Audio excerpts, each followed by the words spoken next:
Hello everyone, Simon this side. आज हम बात करेंगे how to start your own export import business. आपने बहुत सारे वीडियो देख चुके होंगे यूट्यूब पे, जहाँ पे वो आपको कंपनी फॉर्मेशन बताएंगे, ये डॉक्यूमेंट्स ऐसा हो वैसा हो। हम इस चीज़ के ऊपर बात नहीं करेंगे, एक पॉइंट टू पॉइंट स्टार्ट करेंगे इस चीज़ के। तो देखिए, जब भी आपको एक्सपोर्ट इंपोर्ट बिजनेस स्टार्ट करना है, इसमें दो चीज़ें आती है। आइदर आपको पेरिशेबल आइटम्स में जाना है या नॉन पेरिशेबल आइटम्स में। पेरिशेबल आइटम्स मतलब वो होता है जो फ्रूट्स एंड वेजिटेबल्स का काम होता है।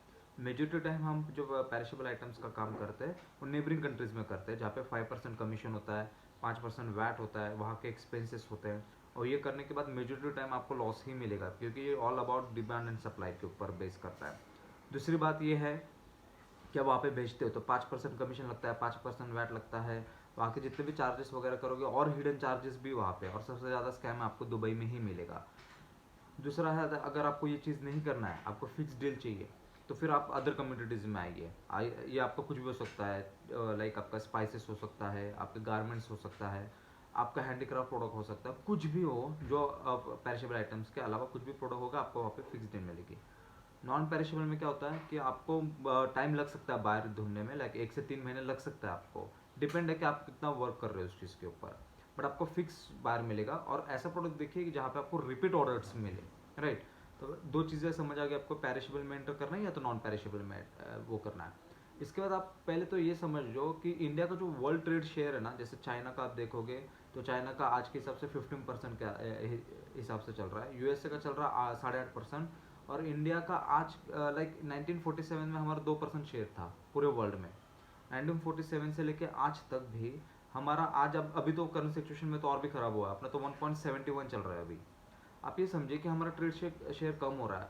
हम हर कोई किसी को देखते हैं यूट्यूब पे या तो कहीं पे भी सर्च करते कि इंडिया का शेयर इतना बढ़ चुका है। बट आप एक लॉजिक समझिए, आप जितना एक्सपोर्ट करोगे तो फॉरेन करेंसी अपने इंडिया में उतना आएगा। बट द प्रॉब्लम इज, हम जिससे भी सीखते हैं या कहीं से भी सीखते हैं तो हम सबसे पहले फ्रूट्स एंड वेजिटेबल में उठते हैं और वहाँ पे लॉसेस खा के आते हैं। जब हम अपना पैसा इन्वेस्ट कर रहे हैं, नो डाउट हम एक्सपोर्ट कर रहे हैं, बट उसका रिटर्न नहीं आ रहा है इंडिया में। अगर इंडिया की बात छोड़िए, आप अपना खुद की सेल्फ की बात करते हैं अभी फिलहाल, कि हम वहाँ पे बेचते हैं बट प्रॉफिट ही नहीं हो रहा, हम लॉस खा के बैठ जाते हैं, तो कहाँ पे ग्रोथ होगी हमारी। तो हमको ऐसा कुछ प्रोडक्ट चूज करना पड़ेगा जहाँ पे हम रिपीट में ऑर्डर दे सकें और अपना गवर्नमेंट का बेनिफिट भी मिल सके हमको, और एक प्रॉफिटेबल मार्जिन में जाए। तो ऑलवेज रिमेंबर, जब भी आपको एक्सपोर्ट इंपोर्ट का बिजनेस स्टार्ट करना है, आप पेरिशेबल आइटम्स में तब आना जब आपकी खुद की सोर्सिंग हो। मतलब क्या है कि आप डायरेक्ट किसी फार्मर से ले रहे हो, उसको डायरेक्ट एक्सपोर्ट कर रहे हो, तब जाके आपका पैसा बचेगा। क्योंकि एग्जांपल देता हूँ कि अगर कोई भी चीज़ 2 रुपये महंगी खरीदी, सपोज करो अनियंस में काम कर रहे हो या किसी और कम्युनिटी में काम कर रहे हो, एक घंटे में 29 टन माल जाता है 40 फीट का रेफर कंटेनर में। तो 29 टन मतलब 29,000 किलो। 2 रुपये महंगा अगर आप किसी ट्रेडर से खरीदते हो, मतलब 58,000 आपके चले गए। तो इस चीज़ से आपको प्रॉफिट नहीं होने वाला है। तो आपको क्या करना पड़ेगा, आइदर आपकी खुद की सोर्सिंग हो, खुद का फार्म हो, या तो डायरेक्ट फार्मर से उठा रहे हो अच्छे रेट पे, तब फायदा है कि आपके वहाँ पे प्रॉफिट होने के चांसेस बढ़ जाते हैं। दूसरी बात है, आप नॉन पेरिशेबल में कोई भी हो, फिर इंडिया में बहुत सारे प्रोडक्ट्स है जो आपको प्रॉफिट अच्छा लेवल पे दे सकते हैं। फिर इस चीज़ में अगर आप नए हो, नए की बात कर रहे हो, तो आपको टाइम लग सकता है, बाहर ढूंढने में 1 से 3 महीने लग सकता है। बट आपको फिक्स रेट मिलेगा और प्रॉफिट मिलेगा। पेरिशेबल आइटम्स में कैसा होता है, फ्रूट्स एंड वेजिटेबल में हर कोई दुबई में भेजता है, उनको कुछ नहीं पता होता दुबई के बारे में कि कैसे वर्क होता है वो चीज़। नो डाउट लोग कमा रहे हैं, बट वो कमा रहे हैं कि जिनको ग्राउंड लेवल पे उनकी सोर्सिंग अच्छी हो। राइट। वहाँ पे हिडन चार्जेस इतने कि आपको पता ही नहीं चलेगा, कि एक कंसेमर लगने के बाद पता चलेगा यार यहाँ पे इतना बड़ा लॉसेस है। नेबर कंट्रीज में कमीशन पे ही काम होता है, आपको कोई फिक्स डील नहीं देगा।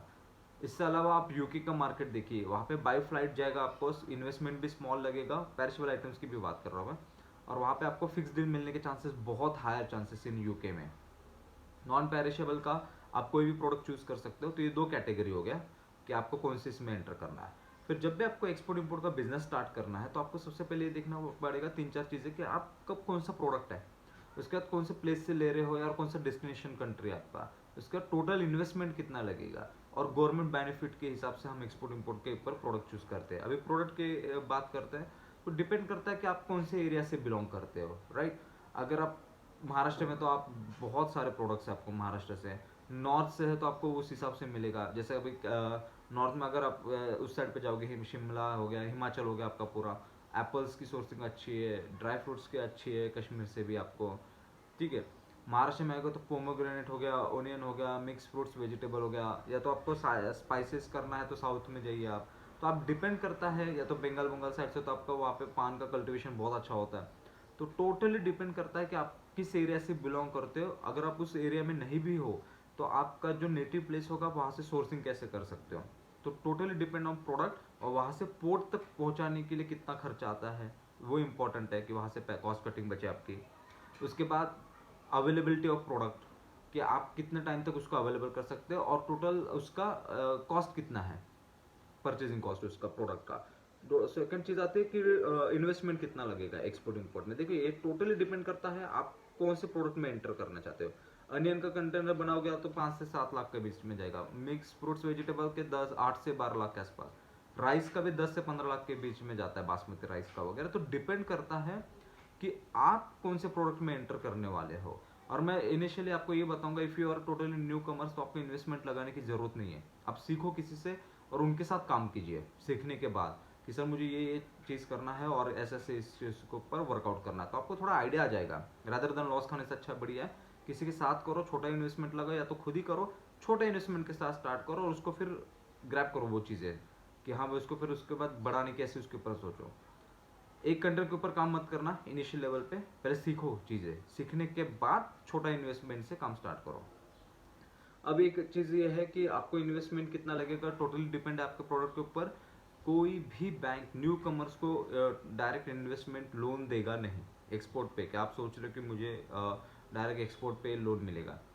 तीसरा पॉइंट है कि अगर आपके पास सीरियसली आपको एक्सपोर्ट करना और इन्वेस्टमेंट नहीं है और बैंक नहीं दे रहा, तो मार्केट में बहुत सारी कंपनियां हैं जो आपके परचेज ऑर्डर पे एंड आपके एलसी के बेस पे आपको फाइनेंस देता है।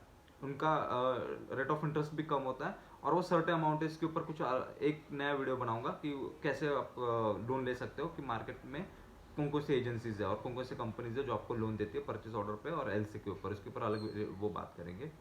थर्ड आता है कि हम जब एक्सपोर्ट इंपोर्ट करते हैं तो हम ये देखते हैं कि कौन सा प्रोडक्ट चूज करना है, कौन सा डेस्टिनेशन, कंट्री कौन सा डेस्टिनेशन। डेस्टिनेशन मतलब क्या है कि उसके एक तो पेमेंट साइकिल कितने दिन बाद देगा, अगर क्रेडिट पे भी दे रहा है तो वैसे भी कर रहा है कितना दे रहा है। अगर यहाँ से यूएस में जाने के लिए 32 डेज लगता है from Mumbai to US via ship, तो उस टाइम तक आपका पेमेंट अटक जाएगा। तो आप ये देखो कि मेरे पेमेंट साइकिल कितना जल्दी मिलेगा, और ट्रांजिट टाइम कितना है कि वो माल अगर यहाँ से एक्सपोर्ट करो कि कितने दिन में पहुंच रहा है, कितने दिन में सेल हो रहा है, और नेक्स्ट ऑर्डर कब मिल रहा है, इसके ऊपर भी हम ध्यान रखते हैं। तीसरा हम ध्यान रखते हैं कि आपका इसके ऊपर गवर्नमेंट बेनिफिट्स, जैसे आप अगर डेयरी प्रोडक्ट्स देखोगे उसके ऊपर 10% MEIS मिलता है, फ्रूट्स एंड वेजिटेबल में 5% का। तो समटाइम्स लोग कैसे काम करते हैं कि लाइक रेट टू रेट दे देते हैं और गवर्नमेंट के इंसेंटिव से काम चला लेते हैं ताकि बाकियों का मार्केट तोड़ सके। ऐसी भी चीज़ें हैं एक्सपोर्ट इंपोर्ट में।